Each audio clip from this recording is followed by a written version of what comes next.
नमस्कार. आज 8 मार्च 2026 वार आहे रविवार. लोकसत्ता आणि द हिंदू वृत्तपत्र विश्लेषणमध्ये आपलं स्वागत आहे. सर्वप्रथम आंतरराष्ट्रीय महिला दिनाच्या आपणास हार्दिक शुभेच्छा.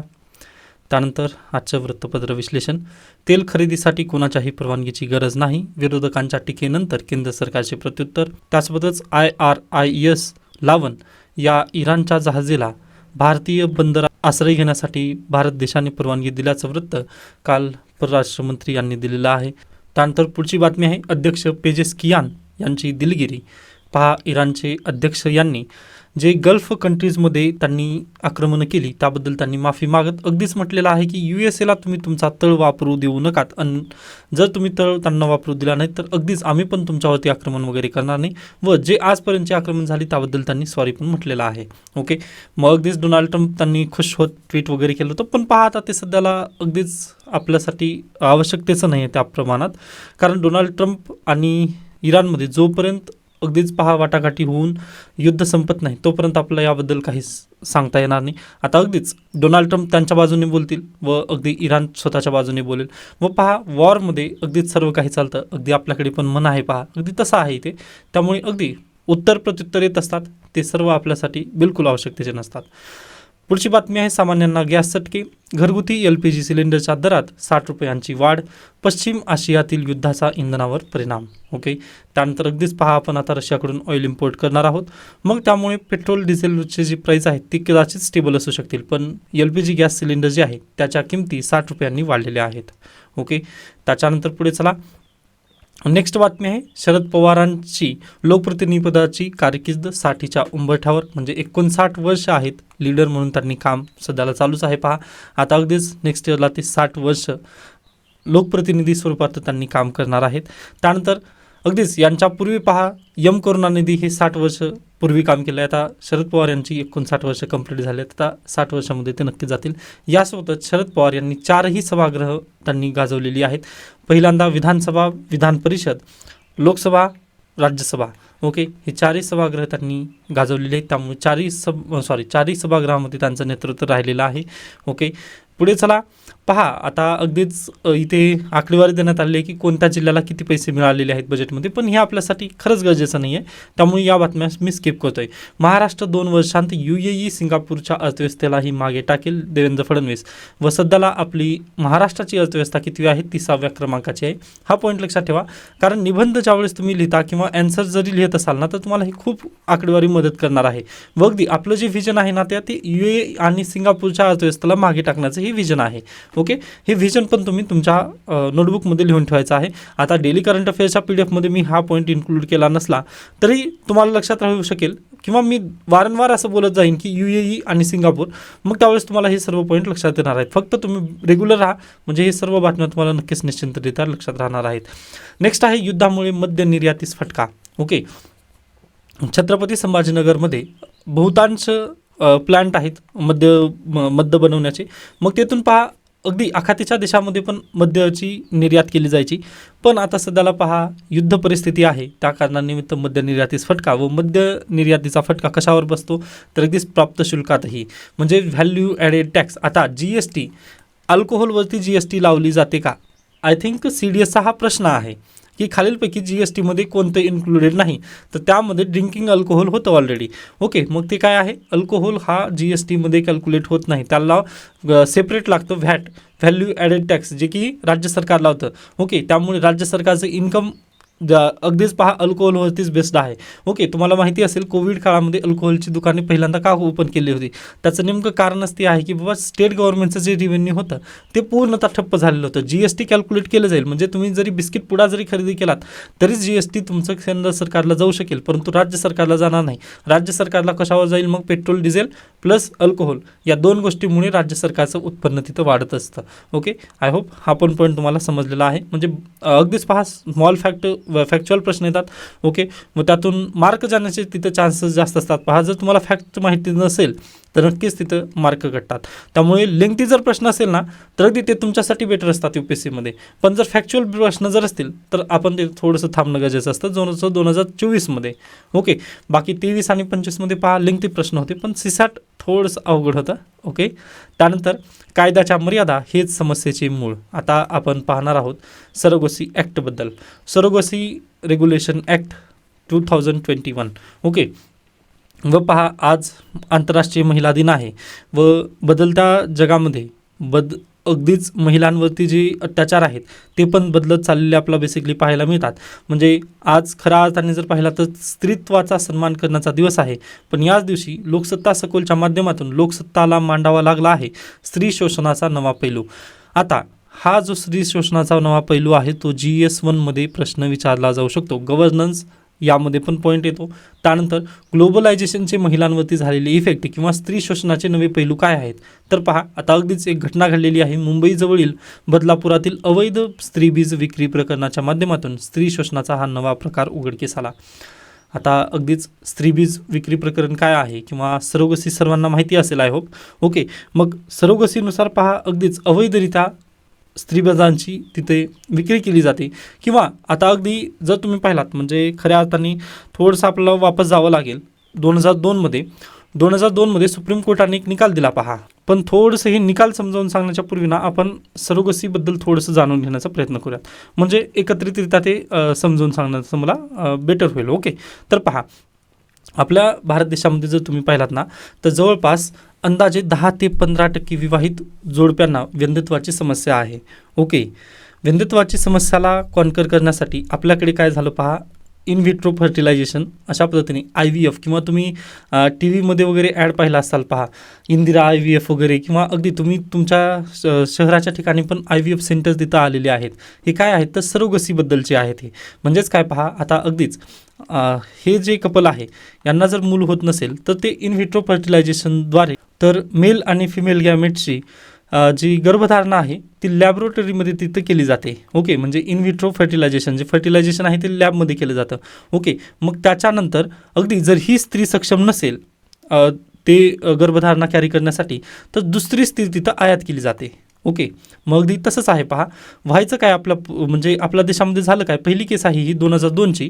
ओके, तर ते केसचं नाव तुमच्यासाठी महत्त्वाचं नाही आहे किंवा फक्त तुम्हाला एक क्रोनॉलॉजी माहिती असावी या निमित्ताने सांगतोय. तर पहा 2002मध्ये सुप्रीम कोर्टामध्ये केस गेली व पहा आता हे जे कपल होतं ते कुठलं होतं, जापनीज कपल होतं. ओके, जापानचं हे कपल होतं. भारतात आले भारतात आल्यानंतर त्यांनी पहा अशा पद्धतीने इथे लॅबोरेटरीमध्ये त्यांनी गर्भधारणा वगैरे केली व त्यांची जी स्त्री होती ना ती सक्षम नव्हती गर्भ कॅरी करण्यासाठी. मग त्यांनी भारतीय महिलेला तिथं आयात केलं व त्यांनी म्हटलं की बाबा आम्ही तुम्हाला काही पैसे देतो, तुम्ही आमचं जे गर्भ आहे ते तुमच्या गर्भाशयामध्ये वाढवायचं आहे 9 महिने.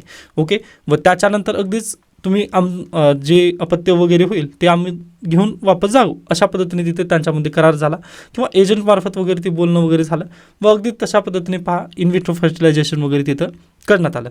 सरोगसी आय होप समजलं असेल. तर पहा मग हे अशा पद्धतीने तिथे सरोगसी करण्याचं 2002मध्ये ठरलं, बरोबर. 2001 किंवा 2 या दरम्यान असं हे ठरलेलं होतं. पण पहा ज्यावेळेस मूल जन्माला आलं ना त्यावेळेस ही जी भारतीय माता होती त्यांना या जापनीज व्यक्तींना आपलं मूल देऊ वाटणं असं झालं. ओके, त्यांनी म्हटले की नाही मी नाही देऊ शकणार आता हे मूल, कारण मी अगदीच त्याला 9 महिने माझ्या पोटात वगैरे वाटवलेलं आहे, त्यामुळे मी या मुलाला देऊ शकणार नाही तुमच्याकडे. मग येथून पुन्हा केस चालू झाली पहा व ती सुप्रीम कोर्टमध्ये केस पहिल्यांदा गेली.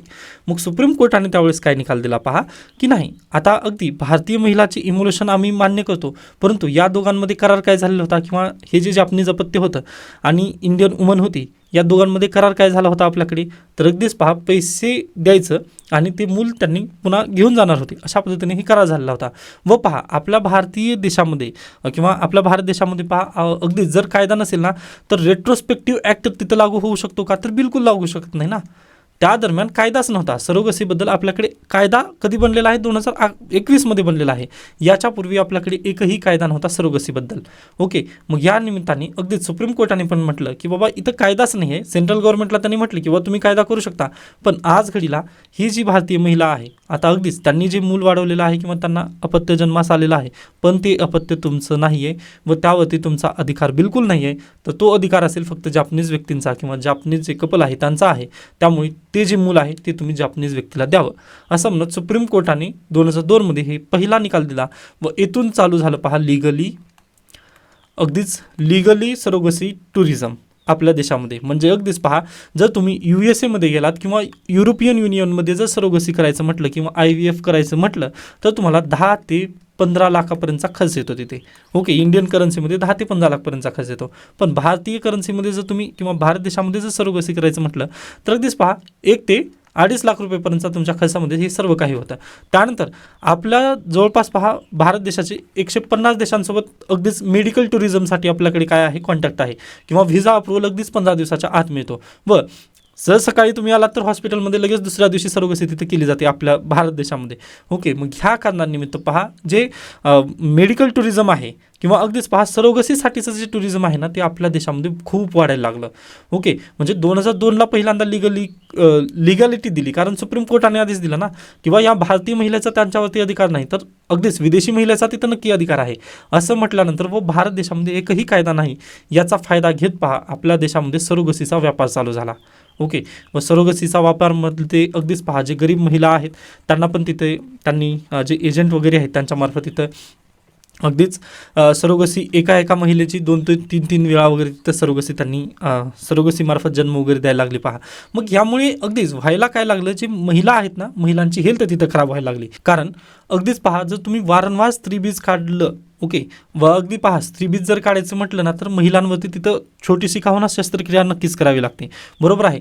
त्याच्यानंतर ते स्त्रीबीज जी आहे ती चांगल्या पद्धतीने काढून घेण्यासाठी काय करतात पहा तर हार्मोनल्सचे वगैरे इंजेक्शन देतात. मग हार्मोन्सचे इंजेक्शन दिल्यानंतर अगदीच पहा अगदीच तिथे मूड स्विंग, त्यानंतर महिलांमध्ये डोकेदुखी, तसेच थकवा, तसेच पहा त्यांचं वजन वाढणे, अशा दीर्घकालीन समस्या त्यांना महिलांना फेस करावं लागायचं, बरोबर. व अगदीच पहा जो कपलनी यांना सरोगसीसाठी दिलेलं होतं ना त्यांना अगदीच 1 वर्षाचा तर त्यांचा कॉन्टॅक्ट होता.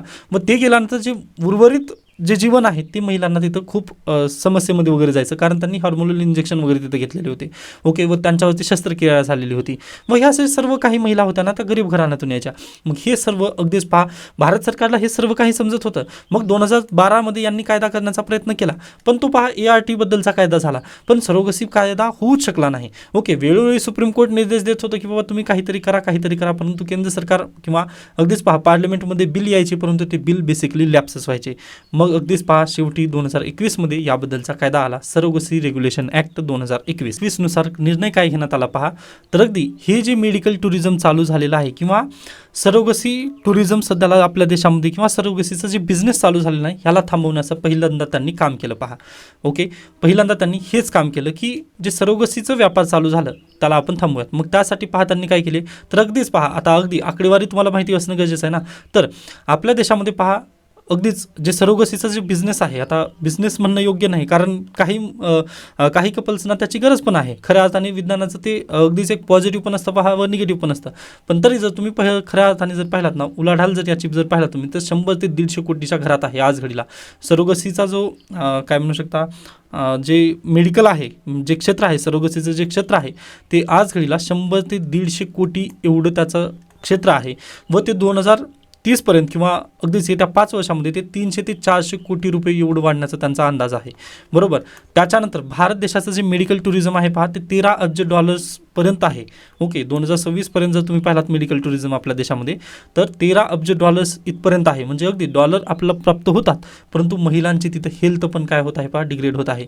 हे जे सर्व कारण पाहिले तर अगदीच पहा 2021चा जो सरोगसी ॲक्ट आला तो आपल्यासाठी खूप गरजेचा होता. मग त्यांनी काय म्हटलं पहा की नाही आता याच्या पुढे सरोगसी जर करायचं असेल तर काय करावं लागेल तुम्हाला, व्यापाराची जी सरोगसी होती म्हणजे अगदी गरीब महिलांना पैसे देऊन तुम्ही सरोगसी तिथं केली जायची ना त्याला पूर्णतः त्यांनी बंदी घातली पहा व हे सर्व काही बेकायदेशीर झालं. मग आपल्या देशामध्ये तुम्हाला माहिती असेल की जर एखादी गोष्ट बेकायदेशीर जर झाली तर तिथं काय केले जातात, लूप होल्स काढले जातात. ओके, मग अगदीच त्यामध्ये पण लूप होल्स काही निघाली पहा, कारण सरोगसी नियमन कायदा जो होता 2021 त्यामध्ये काय म्हटलंय, परोपकारी सरोगसीला परवानगी दिली गेली. परोपकारी सरोगसी म्हणजेच काय तर उदारमत व्यक्त करून. ओके, म्हणजे हे जे कपल आहे, ओके, या दोघांना जर मूल होत नसेल व ही जी महिला सक्षम नसेल तर काय अगदी त्यांचे जे रिलेटिव्ज आहे ना ते अगदी ठीक आहे माझे रिलेटिव्ज आहे म्हणून मी परोपकार करत किंवा त्यांच्यावरती उपकार करत मी ती सरोगसी वगैरे कॅरी करेन असं 2021च्या कायद्यामध्ये त्यांना परवानगी दिली, परोपकारी सरोगसीला तिथं परवानगी दिली. पण पहा इथे पण हाच चॅलेंज आला की अगदी हे जे A आणि B म्हणजे स्त्री आणि पुरुष हे जे कपल आहे यांनी खरंच ते परोपकार वगैरे तसं हे करतील का, यांना जर आणि पैसे दिलेत तर मग हे लूप होल आहे का नाही, तर अगदीच पहा ही लूप होल आहेच ना.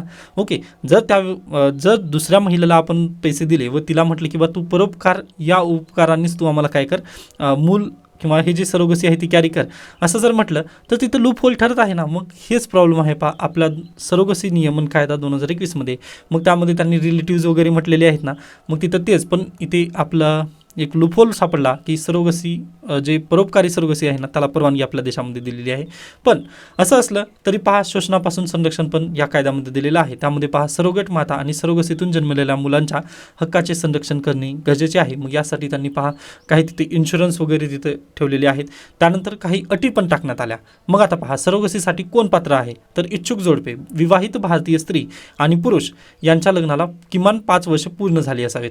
म्हणजे पहा आता हे जे कपल ज्यांना की व्यंधत्वाची समस्या निर्माण झालेली आहे यांच्या लग्नाला मिनिमम 5 वर्ष होणं बंधनकारक आहेत. अन्यथा पहा अगदीच 6 महिन्यासाठी होऊन ते म्हणजे 6 महिन्यासाठी लग्न होऊन अगदीच त्यांनी जर असा विचार केला सरोगसीचा तर ते योग्य नाही आहे. काय योग्य नाही तर पहा ह्याचं इलिगल काम तिथं केलं जाऊ शकतं ना. कारण अगदी यांना तर बेबी कॅरी करायचा नाही आहे, बेबी तर दुसऱ्यांना कॅरी करायचा आहे, पण फक्त हे घेऊन अगदी त्याचा इलिगल बिझनेस वगैरे तिथं केला जाऊ शकेल. मग यासाठी त्यांनी सरोगसीसाठी पात्रता तिथं ठेवली. पहा की लग्नाला किमान 5 वर्ष पूर्ण असणं गरजेचं आहे. यासोबतच पत्नीचे वय 23 वर्ष ते 50 वर्ष आणि पतीचे वय 26 ते 55 वर्ष असं त्यांनी नियमन टाकलं. त्यांना स्वतःचे जिवंत अपत्य नसावे, मात्र जर अपत्य मानसिक आणि शारीरिकदृष्ट्या अक्षम असेल तर यातून सूट मिळू शकते. ओके, त्यानंतर सक्षम प्राधिकरणाकडून वैद्यकीय गरज असल्याचे प्रमाणपत्र देखील त्यांनी आवश्यक केलेलं आहे. व अशा जर असेल तरच सरोगसीसाठी आता पात्रता मिळू शकेल, अन्यथा मिळू शकणार नाही. बरोबर, हे झालं कपलसाठी. त्यानंतर सरोगेट माता कोण असू शकते, म्हणजे जे सरोगेट बेबी कॅरी करणार आहे. मग त्यांच्यासाठी पहा ती जोडप्याची जवळची नातेवाईक असावी. आता हे कधी केलेलं आहे तर 2024च्या सुधारणेमध्ये त्यांनी बदल यामध्ये केलेला आहे. अन्यथा पहा 2021मध्ये काय केलं होतं, परोपकारी सरोगसीला परवानगी दिली होती. बरोबर आहे, परोपकारी सरोगसी म्हटल्यानंतर पैसे देऊन पण तिथं परोपकार करत आहे असं कोणी पण म्हणू शकतं ना. मग हे ज्यावेळेस केंद्र सरकारला समजलं ना त्यावेळेस त्यांनी 2024मध्ये परत एकदा अमेंडमेंट केली व त्यांनी याला काय केलं आहे पहा आता जवळची नातेवाईक हा शब्द तिथे टाकलेला आहे. पण यामध्ये पण तेच चॅलेंज आहे पहा की हे जे कपल तिथं येणार आहे, ओके, सरोगसी करण्यासाठी जे कपल येणार आहे व किंवा बदलापूरमधील जी काही केस झालेली आहे सध्याला त्यामध्ये पण तेच झालं ना. पैसे दिलं की अगदीच मी तुमचा नातेवाईक आहे किंवा मी तुमचं कोणीतरी आहे असं तिथं सांगितलं जाऊ शकतं ना. ही आपल्या कायद्याचं एक लूप होल आहे व हीच बेसिकली चॅलेंज आहे. पहा जे गरीब महिला आहे ना त्यांना पैशांची गरज असते व त्यांनी म्हणतात की हे आमचे रिलेटिव्स आहेत त्यामुळे आमची ही काय आम्ही सरोगट वगैरे तिथे करत आहेत किंवा आम्ही ही सरोगसी कॅरी करणार आहे असं महिलांनी जर तिथं परवानगी दिली तर हे सर्व काही पुढे चालू शकतं. पहा मग जरी 2024च्या कायद्यामध्ये ही बदल करण्यात आला तरी आपल्याकडे आज घडीला सरोगसीबद्दलचं एक चॅलेंज नक्कीच आहे. त्यानंतर पहा ती विवाहित असावी आणि तिला स्वतःचे किमान एक अपत्य असावे. जी स्त्री सरोगसी कॅरी करणार आहे पहा किंवा जे बेबी कॅरी करणार आहे, जी स्त्री बेबी कॅरी करणार आहे त्यांचं स्वतःचं एक अपत्य असणं गरजेचं आहे. अन्यथा पहा त्यांनी पहिल्यांदा तिथं सरोगसी केली व त्याच्यानंतर त्यांना लक्षात आलं की बा मला पण अपत्य नाही आहे, मी पण सरोगसी करू का, तर तसं होऊ शकत नाही. कारण पहा अगदी आपलं भारतीय जे सरोगसी रेग्युलेशन ॲक्ट आहे ना त्यानुसार फक्त एकदाच सरोगेट तिथं माता बनू शकतात. अन्यथा याच्यापूर्वी काय व्हायचं पहा तर अगदी हार्मोनल इंजेक्शन देऊन तिथं सरोगसी वारंवार केली जाऊ शकत होती. ओके, आपल्या देशात झालेलं आहे हे, म्हणजे इलिगल बिझनेस एवढा झालेला आहे किंवा मेडिकलमध्ये जी इलिगॅलिटी आहे ती खूप जास्त प्रमाणात झालेली आहे. ओके, मग अगदी त्यालाच रेग्युलेट करण्यासाठी भारत सरकारने 2021चा कायदा आणला व त्यामध्ये त्यांनी अट टाकली की बा फक्त एका विवाहित महिलेला फक्त एकदाच सरोगसी तिथं कॅरी करता येईल, वारंवार सरोगसी तिथं करता येणार नाही. त्यामुळे काय होईल पहा अगदीच ते बिझनेसच झाल्यासारखं आहे ना. मग जर वारंवार त्यांनी करत असतील तर मग यासाठी त्यांनी ही अट टाकलेली आहे. त्यानंतर वयाची त्यांना 25 ते 35 वर्ष. आता पहा इथे पत्नीचे वय 23 ते 50 वर्ष केलेलं आहे, म्हणजे वयाच्या 50व्या वर्षामध्ये पण पहा त्यांनी स्वतःचे गॅमेट्स वगैरे तिथं दान करू शकतात. परंतु त्यांना जर बेबी कॅरी करायचा असेल तर 35 वर्ष तिथं किमान असणं गरजेचे आहेत. ओके, 35 वर्षाच्या पुढे गेल्यानंतर सरोगसी तिथं तुम्ही इच्छुक होऊ शकत नाही. त्याच्यानंतर पहा तिला कोणताही मोबदला दिला जाणार नाही, फक्त वैद्यकीय खर्च आणि विम्याचे संरक्षण दिले जाईल. ओके, हाच तिथं बेसिकली महत्त्वाचा पॉईंट आहे. त्यांना पैशाचा मोबदला तिथं दिला जाणार नाही, पण वैद्यकीय खर्च आणि इन्शुरन्स जे आहे ना ते सर्व त्या सरोगेट मातावरती केलं जाणार आहे व अगदीच ते गरजेचं आहे. पण आपल्याकडे प्रॉब्लेम हा आहे की पहा नातेवाईक, जवळची नातेवाईक म्हटल्यानंतर अगदीच पैशाच्या पैसा दिल्यानंतर अगदीच पहा हे जवळची नातेवाईक पण तिथं निर्माण केली जाऊ शकते. मग हाच सध्याला एक बेसिकली आपल्या सरोगसी रेग्युलेशन ॲक्टमधील चॅलेंज आहे. त्यानंतर पहा मुलाचा दर्जा. तर आता अगदीच आपण पाहिलेलं आहे जापनीज कपल आणि इंडियन वुमन. मग अगदी तशाच पद्धतीने पहा सरोगसीद्वारे जन्मलेले बाळ ही त्या जोडप्याचे कायदेशीर जैविक अपत्य मानले जाईल. त्या मुलाला सर्व वारसा हक्क प्राप्त होतील. म्हणजे जो सरोगेट बेबी जन्माला आलेला आहे आणि अगदी नॉर्मल बेबी जन्माला आलेला आहे यामध्ये काहीही फरक केला जाणार नाही, त्याला पण नॅचरल तिथं मानलं जाईल. ओके, अशा पद्धतीने त्यांनी डायरेक्टली कायद्यामध्येच तरतूद केली आहे व जे वारसा हक्क आहे ते सर्व त्याला प्राप्त होतील. म्हणजे ज्या कपलनी सरोगसी करण्याचा प्रयत्न केला होता व त्यांच्यासाठीच आहे हे. बाकी सरोगट जी माता झाली होती ना त्यांना याचा काहीही लाभ होणार नाही. फक्त ते एक दान करणार आहेत किंवा एक परोपकार त्यांनी केलेला आहे, बाकी काहीच नाही यामध्ये. ओके, व मोबदला पैशाचा वगैरे तिथं दिला जाणार नाही. जेणेकरून पहा हे बिझनेस स्वरूपात होऊ नये, सरोगसी म्हणजे बिझनेस होऊ नये यासाठी ही कायद्यानुसार थोडेसे कडक नियमन तिथं करण्यात आलेलं आहे. त्याच्यानंतर पहा 2024मधील काही सुधारणा आहेत का. तर अगदीच पहा केंद्र सरकारने अलीकडेच नियमात बदल केला असून जर जोडप्यापैकी एका जोडीदाराला वैद्यकीय समस्या असेल तर डोनर गॅमेट्स वापरू शकतात. पूर्वी दोन्ही जोडीदारांचे स्वतःचे गॅमेट्स असणे अनिवार्य होते 2021नुसार. पण त्यांनी काय केलं आहे पाहता अगदीच डोनर पण तिथं त्यांचे गॅमेट्स देऊ शकतो सरोगसी बेबीसाठी. ओके, असं नाही आहे की फक्त एकाच व्यक्तीचे त्याच कपलचे त्यांचे हे गॅमेट्स असावे. आता तसं राहिलेलं नाही आहे. तर अगदीच पहा त्यांनी काय केलं आहे त्यामध्ये चेंजेस केले आहेत की डोनरचं पण तिथं अगदीच कायदेशीर तिथं मानलं जाणार आहे. ओके, म्हणजे अगदी सरोगसी बेबी झाला ना त्याला डायरेक्टली त्यांनी कायदेशीर अपत्यच ग्रहित धरणार आहेत. म्हणजे अगदी ते डोनरने दिलेले जरी असले तरी डन.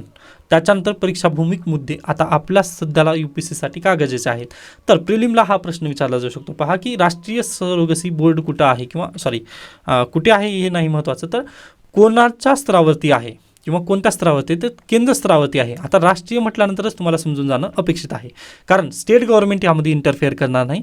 आपलं कोण करणार आहे तर हे सर्व केंद्र सरकार धोरण ठरवणार आहे. ओके, त्यामुळे राष्ट्रीय सरोगसी बोर्ड याची स्थापना केंद्र सरकारच करणार आहे. हा पॉईंट तुम्ही लक्षात घ्या. त्याच्यानंतर यामध्ये जर काही गैरव्यवहार झाले असतील तर 10 वर्षापर्यंतची शिक्षा आणि 10 लाख रुपयापर्यंतचा दंड तिथं लावण्यात येईल. त्यानंतर एकल महिला, केवळ विधवा किंवा घटस्फोटित महिला 35 ते 45 सरोगसीचा लाभ घेऊ शकतात. अविवाहित पुरुष किंवा लिव्ह इनमधील जोडप्यांना सध्याला परवानगी नाही आहे. ओके, म्हणजे अगदी कपल असेल तर त्यांना परवानगी आहे, पण एकल महिला जर असेल तर त्यांचं वय 35 ते 45 असणं गरजेचं आहे. आणि जर त्या लिव्ह इनमध्ये किंवा अगदी एकल पुरुष जर असेल तर त्यांना नाही, फक्त महिलांना तिथं परवानगी आहे, पण लिव्ह इनमधील महिलांना वगैरे इथं परवानगी नाही आहे. ओके, तर हे अशा पद्धतीने सरोगसी रेग्युलेशन ॲक्ट 2021 आपण पाहिलेलं आहे. UPSCसाठी एवढंच महत्त्वाचे आहेत पहा नियमन वगैरे केलेलं. बाकी अगदीच तुम्ही हा पॉईंट नक्की लिहू शकता पहा की स्त्री शोषणाचा हा नवा पैलू आहे. ओके, म्हणजे अगदी जरी आपल्या सरोगसी रेग्युलेशन ॲक्ट ऑफ 2021 आणि अमेंडमेंट 2024 यामध्ये जरी परोपकाराची भूमिका तिथं मांडलेली असली तरी स्त्री शोषण तिथं केलं जात आहे हा मुद्दा तुम्ही ठळकपणे तिथं मांडू शकता. व त्याचा परिणाम कोणावरती होत आहे तर महिलांच्या हेल्थवरती नक्की होत आहे. आता अगदीच पहा कालचं एक द हिंदूमधील आर्टिकल मी डिस्कस केलेलं नव्हतं, कारण अगदी आपण काल बजेटबद्दलच चर्चा केली होती. मग त्यामध्ये अगदीच पहा महिलांच्याबद्दलच थोडेसे पॉईंट्स आलेले ते थोडंच त्यात लक्षात घेऊयात आपण. आज आंतरराष्ट्रीय वुमन्स डे आहे या निमित्ताने, व हा जो द हिंदू वृत्तपत्र आहे तो कालचा आहे. व अगदी आजचं जे वृत्तपत्र असेल द हिंदू त्याचं विश्लेषण उद्याच्या लेक्चरमध्ये प्राप्त होईल. तर पहा अगदीच हा जो आर्टिकल आहे तो शेतकरी महिला यांच्याबद्दलचा हा आर्टिकल आहे. आता अगदीच आपल्या देशामध्ये एक आयरनी आहे पहा की जे वुमन आहे त्या अगदीच शेतामध्ये पण काम करतात, पण शेतामधील जे त्यांचं लेबर आहे ते कधीच ग्राह्य धरलं जात नाही. किंवा जी लँड असते किंवा अगदीच पहा जे स्कीम्स असतात ते फक्त पुरुषांच्याच नावाने येतात, महिलांच्या नावाने बेसिकली तिथं काहीही नाही आहे शेतीमध्ये. ओके, मग त्याला थोडंसं चॅलेंज करण्यासाठी डॉक्टर सौम्या स्वामीनाथन यांनी हा आर्टिकल लिहिलेला आहे व अतिशय बेस्ट आहे पहा. मग यामध्ये त्यांनी एक आपल्या भारतीय समाजामधील एक प्रथा किंवा परंपरा त्यांनी पुढे ठेवण्याचा प्रयत्न केलेला आहे. ती त्यांनी काय म्हणत आहेत पहा, woman who help feed the nation are unable to secure diverse nutritious diet for themselves and their children. म्हणजे आज घडला आपल्या देशातील स्त्री जी संपूर्ण देशाला अन्न भरवण्याचा प्रयत्न करत असते ती स्वतःचं अन्न तिथं परिपूर्णरित्या भरू शकत नाही. ओके, म्हणजे खूप हा पॉईंट ना खूप हे आहे, इम्पॅक्टफुल आहे. आता कशा पद्धतीने पहा, तर अगदी मेन्स्ट्रुअल सायकल दरम्यान अगदी महिलांना ना न्यूट्रिशनची खूप गरज असते. पण आपल्याकडे न्यूट्रिशन त्यांना त्या प्रमाणात दिलं जातं का? तर अगदीच बिलकुल दिलं जात नाही. कारण पितृसत्ताक सोसायटी आहे आपली व त्यामध्ये पुरुषांना तिथं जास्त मान सन्मान वगैरे दिला जातो. व अगदीच पहा, जर आता अगदी आपल्या पण घरामध्ये मुलगा आणि मुलगी जर असेल तर अगदी अंडे जास्त कोणाला दिले जातील? मुलाला दिले जातील. पण त्याची गरज खऱ्या अर्थाने गरज कोणाला आहे? तर मुलीला आहे. ओके, पण अगदी ते होत नाही. मग हे जे पितृसत्ताक माइंडसेट आहे ते थोडंसं कुठेतरी कमी करणं गरजेचं आहे. व अगदी शेतीचं यांनी उदाहरण दिलं की जी महिला सगळ्या देशाला अन्न पुरवण्यासाठी कॅपेबल असते, पण ती स्वतःचं अन्न पुरवू शकत नाही किंवा स्वतःचं जे न्यूट्रिशन डाएट वगैरे आहे ते परिपूर्णरित्या ती भरवू शकत नाही. व याचं कारण नेमकं सर्वांना माहिती आहे की पितृसत्ताक सोसायटी. ओके, किंवा अगदी आपल्या देशामधील जी पॉलिसी आहे ती पण एक त्यामध्ये बिलकुल कारण आहे. ओके, मग आता याला कशा पद्धतीने तुम्ही सिक्युअर करू शकता किंवा आपण त्यावरती कसं मात करू शकतो की शेतीमध्ये पण महिलांना तिथं स्थान दिलं जाईल? तर पहिल्यांदा आपण पहा 4 बेसिसवर इथं काम करू शकतो. पहिलं काम आपल्याला करायचं आहे, लॉ डाटा पॉलिसीमध्ये महिलांचं स्थान तिथं पहिल्यांदा शोधून काढायचं की फार्म सेक्टरमध्ये म्हणजे कृषी क्षेत्रामध्ये महिला कितपत आहेत. ओके, म्हणजे आता पहा, कृषीचा जर सर्वे झाला तर कृषीच्या सर्वेमध्ये आपल्याला समजून येईल की 50 पैकी 25 ह्या स्त्रिया आहेत व 25 हे पुरुष आहेत. असं जर लक्षात आलं तर आपण काय करू शकतो, महिलांना पण तिथं स्थान देण्याचं काम करतो. व अगदीच पहा, महिलांना तिथे डायरेक्टली पॉलिसीमध्ये स्थान मिळून जाईल. जे पब्लिश होईल डाटा, ओके, त्या डाटामध्ये आपण डायरेक्टली काय म्हणतो, महिला म्हणून इथं तिथं पहिल्यांदा डॉक्युमेंटमध्ये तिथं स्थान मिळेल. बरोबर, मग डॉक्युमेंटमध्ये पहिल्यांदा स्थान जर मिळाला किंवा एखाद्या सर्वेमध्ये जर महिलांना स्थान मिळालं की महिला पण शेतीमध्ये काम करत असतात, मग आपण काय करू शकतो पहा, अगदीच पुन्हा जे शेतीचे डॉक्युमेंट वगैरे येणार आहेत, ओके, मग त्या शेतीच्या डॉक्युमेंटमध्ये पण महिलांचं तिथं नाव लावू शकतो आपण. ओके, कारण आपल्याला माहिती आहे की महिला पण शेतामध्ये काम करत आहेत. बरोबर, मग त्याच्यानंतर आपण काय करतो पहा, महिलांचं शेतीमध्ये नाव लावू शकतो. त्याच्यानंतर अगदीच पहा, जे स्कीम्स आहेत त्यामध्ये पण महिलांना आपण इन्क्लूड करून घेऊ शकतो. मग स्कीम्स इन्क्लूड केल्यानंतर अगदीच पहा, स्कीममध्ये त्यांना जर इन्क्लूड केलं त्यानंतर आपल्याकडे पहा PDS आहे, काय म्हणू शकता, पब्लिक डिस्ट्रीब्युशन सिस्टीम किंवा राशन सिस्टीम आहे. मग या राशनमध्ये तुम्ही देऊ शकता ना, जे महिलांचं काय म्हणू शकता, अगदी मंथली सायकलमध्ये महिलांना न्यूट्रिशनची जास्त गरज असते. बरोबर आहे, मग तुम्ही मंथली बेसिसवर जे राशन वगैरे देणार आहात मग त्यामध्ये तुम्ही याचं इन्क्लूड करू शकता. जे न्यूट्रिशन बेस्ट न्यूट्रिशन असेल ते भारत सरकार तिथं प्रोव्हाइड करू शकेल. पहा, मग आता तुम्ही म्हणाल की सर स्त्री बेसिसवर तुम्ही जास्त खर्च वगैरे तिथं करत आहात किंवा सबसिडीवरती वगैरे तिथं खर्च केला जाईल, असं म्हणजे निगेटिव्ह कमेंट वगैरे येऊ शकतील. पण पहा, अगदीच जर चॅलेंज तुम्ही म्हटलात तर ना, आपल्या देशामध्ये सोशल जस्टिस आपला स्थापन करायचं आहे व असं आपला कुठं हे केलेलं नाही आहे ना की तुम्ही एवढाच खर्च वगैरे करणं गरजेचं आहे. तुम्ही एखाद्या स्कीमचा पैसा दुसरीकडे वळवू शकता. व तुम्हाला माहिती असेल, निर्भया प्रकरण झाल्यानंतर जे अगदीच पहा बजेटमध्ये त्यांच्याबद्दल तरतूद करण्यात आली. ओके, मग त्या तरतुदीचा पैसा तिथं बेसिकली खर्चच झालेला नाही आहे. ओके, म्हणजे अतिशय आता पूर्ण दिल्लीमध्ये CCTVसाठी वगैरे तिथं बजेट देण्यात आलेलं होतं, परंतु त्याचा परिपूर्ण तिथं खर्च झालेला नाही. मग तो पैसा तुम्ही इकडे वळवू शकता ना. व खरंच यानुसार कायद्याची गरज आहे किंवा अगदीच पहा, महिलांना सक्षम करण्यासाठी त्याची गरज आहे. ओके, त्याच्यानंतर पहा, शेवटचं जर पॉईंट म्हटला तुम्ही, आता मी 4 पॉईंट सांगितले. पहिलं काय पहा, पहिल्यांदा त्यांना डाटामध्ये आपला किंवा सर्वेमध्ये त्यांना इन्क्लूड करायचं. त्याच्यानंतर शेतीमध्ये त्यांना स्थान प्राप्त करून द्यायचं. मग त्याच्यानंतर पहा, शेतीमध्ये त्यांना स्थान प्राप्त झाल्यानंतर जे पब्लिक डिस्ट्रीब्युशन सिस्टीम आहे त्या अंतर्गत त्यांना शेतकरी महिलांना तिथं आपण मदत करू शकतो. व चौथा पॉईंट आहे पहा, woman farmers must have access to technologies आणि डिसिजन मेकिंगमध्ये त्यांना स्थान द्यायचं. कारण त्यांची हेल्थ जर ठीक राहिली किंवा ते अगदीच पहा न्यूट्रिशन्स वगैरे अगदी भरपूर वगैरे तशा पद्धतीने जर झाल्या तर अगदीच पहा ते पण डिसिजन स्वतः घेऊ शकतात. त्यानंतर टेक्नॉलॉजीचा त्यांना वापर करू द्यायचा. ओके, टेक्नॉलॉजीचा वापर म्हटल्यानंतर अगदीच पहा, सोशल मीडिया वगैरे ते स्वतः यूज करू शकतील. त्यानंतर डिसिजन मेकिंगमध्ये पण त्याचा नक्कीच त्यांना फायदा होईल. जसं की जेमिनाय आहे पहा, ChatGPT आहे, याचा ते वापर करू शकतील. व अगदी कोणता डिसिजन इथं बेटर असेल किंवा सरोगसी ॲक्ट आत्ता आपण पाहिलं, मग सरोगसी ॲक्टचे नियम वगैरे काय आहेत हे पण ते स्वतः लक्षात येतील. म्हणजे महिलांचे अधिकार त्यांना नक्कीच प्राप्त होण्यात इथं बेसिकली मदत होईल. ओके, अन्यथा पहा, व आज घडीला हे आपण काही म्हणत आहे किंवा महिलांना जे अधिकार देण्याचं चर्चा करत आहे हे आपण काही त्यांच्यावरती परोपकार उपकार वगैरे करत नाही किंवा उपकार करत नाही आहे, तर भारतीय संविधानानेच त्यांना ऑलरेडी अधिकार दिले आहेत. म्हणजे हे आपलं काही आपल्या स्वतःच्या खिशातून वगैरे काढून द्यायचे नाहीत ना, म्हणजे फक्त त्यांना आपण अवेअर करायचं आहे किंवा त्यांचे जे अधिकार आज घडीला आहेत तेच त्यांना फक्त जाणीव तिथं बेसिकली करून द्यायची आहे. मग यासाठी डॉक्टर स्वामीनाथन यांचं हेच म्हणणं आहे की महिलांना पहिल्यांदा आपण काय करणं गरजेचं, डाटा किंवा पॉलिसीमध्ये आपण त्यांना घेऊन येणं गरजेचं आहे. मग त्याच्यानंतरच आपण त्यांचा विकास करू शकतो. पहा, व या दरम्यानची जी थीम आहे ती हीच आहे. पहा, invest in woman, accelerate progress. Okay, त्यानंतर एक कोट आहे पहा याबद्दलचं की there is no tool for development more effective than the empowerment of woman. Okay, पहिल्यांदा आपला वुमनचं एम्पॉवरमेंट करणं गरजेचं आहे, मग डेव्हलपमेंट ऑटोमॅटिकच होईल. त्यानंतर डॉक्टर बाबासाहेब आंबेडकर यांचं पण एक कोट आहे पहा की एखाद्या सोसायटीची प्रगती ही त्या सोसायटीमधील महिला किती प्रगत आहेत यावरती ठरते. मग अगदी ह्या बेसिसवर जर तुम्ही पाहिलात तर अगदी इंडियन सोसायटीमधील जर वुमन पाहिलात किंवा अगदी कृषी क्षेत्रातील जर वुमन पाहिलात तर डेव्हलप नेशन आहे का आपला, तर बिलकुल नाही. मग आपल्याला पॉलिसी लेवलवरती काम करणं गरजेचं आहे का, बिलकुल यस. ओके, मग उद्या तुम्ही IAS झाल्यानंतर काय करणार, तर अगदी हेच पॉईंट करायचे आहेत. पहा, तुम्ही जिल्ह्यामध्ये सर्वे करू शकता व सर्वे केल्यानंतर ह्या पॉईंटवरून तुम्ही अगदीच पहा डिस्ट्रिक्टमध्ये भरपूर फंड तुमच्या पण अगदीच पहा जवळपास 150 कमिटीचे तुम्ही काय असतात, अध्यक्ष असतात. मग त्यामधून तुम्ही फंड वगैरे काढून गावातील महिलांना तिथं तशा पद्धतीने न्यूट्रिशनरित्या मदत करू शकतात, जेणेकरून पाहता शिक्षणाच्या प्रवाहात येतील किंवा डिसिजन मेकिंगमध्ये पण त्या येऊ शकतील. यासाठी प्रत्येकाने प्रयत्न करणं गरजेचं आहे व अगदीच IAS झाल्यानंतर हे प्रयत्न अगदी चांगल्या पद्धतीने होऊ शकतात, कारण तुमच्याकडे पुन्हा पॉवर असते. ओके, आय होप हा आर्टिकल आता अगदी योग्यरित्या समजलेला आहे. त्याच्यानंतर आणखीन एक नेक्स्ट आर्टिकल आलेली, balancing innovation with women's women's digital safety. आता पहा, लास्ट मंथमध्ये आय थिंक जानेवारी 2026मध्ये पहा प्रियंका चतुर्वेदी यांनी एक ट्विट केलेलं होतं की ग्रोकमध्ये अगदी जे काही कारभार चालू आहे त्याबद्दलचं, बरोबर. मग सगळ्या जगाला समजलं की बा ग्रोकमध्ये जे फोटो आहेत ते डायरेक्टली म्हणजे काहीच न पाहता ग्रोक तशा पद्धतीने काय म्हणू शकता एक डीप फेक त्यांनी तंत्रज्ञान वगैरे यूज करत होते. ग्रोक तिथे काहीच डिजिटल वुमनबद्दल सेफ्टी नव्हती.